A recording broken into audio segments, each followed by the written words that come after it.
Hindenburg, the disaster that destroyed the airship era.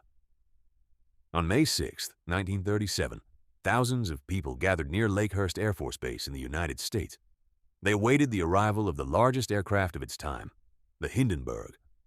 At the time, it was a true marvel of engineering.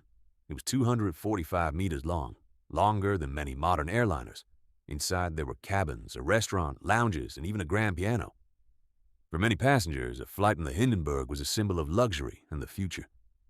On the evening of May 3rd, the airship departed Germany and crossed the Atlantic Ocean. There were 97 people on board, 61 crew members and 36 passengers. The flight was uneventful. A few days later, the Hindenburg reached the coast of the United States.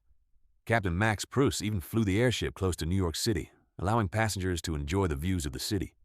A huge silver giant flew so close to the Empire State Building that people literally waved at each other. But a problem lay ahead. A thunderstorm began to form over the landing area.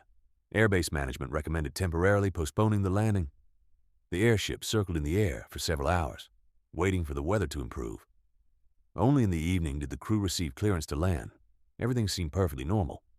At 7:20 p.m., the mooring lines were dropped from the bow. The ground crew prepared to receive the airship. Only minutes remained until the successful completion of the flight. That's when something strange happened. Witnesses noticed a flash near the tail of the airship. Seconds later, the fire began to spread rapidly throughout the hull. Then came the explosion. The giant structure erupted into a fireball right before the eyes of hundreds of witnesses. People scattered in panic. Passengers and crew members tried to save themselves by jumping from the burning airship. It all happened so quickly that many didn't realize what they were seeing at first. From the initial fire to the crash, only 34 seconds passed. Of the 97 people on board, 36 died.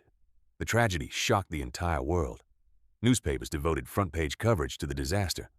Journalist Herbert Morrison, who recorded the events live, became particularly famous. His emotional reaction became one of the most famous radio recordings of the 20th century. But the main question remained unanswered. What exactly destroyed the Hindenburg?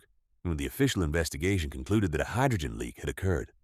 A breach in one of the gas compartments allowed the hydrogen to escape and ignite from an electrical discharge, which could have occurred after the passage of a thunderstorm. However, many researchers disagreed with this theory. Some believed it was sabotage. Others claimed the airship's outer skin caught fire.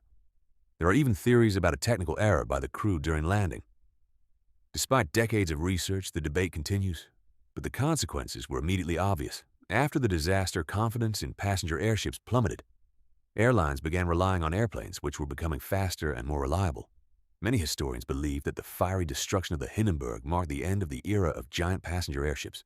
A single fire lasting just 34 seconds forever changed the history of aviation.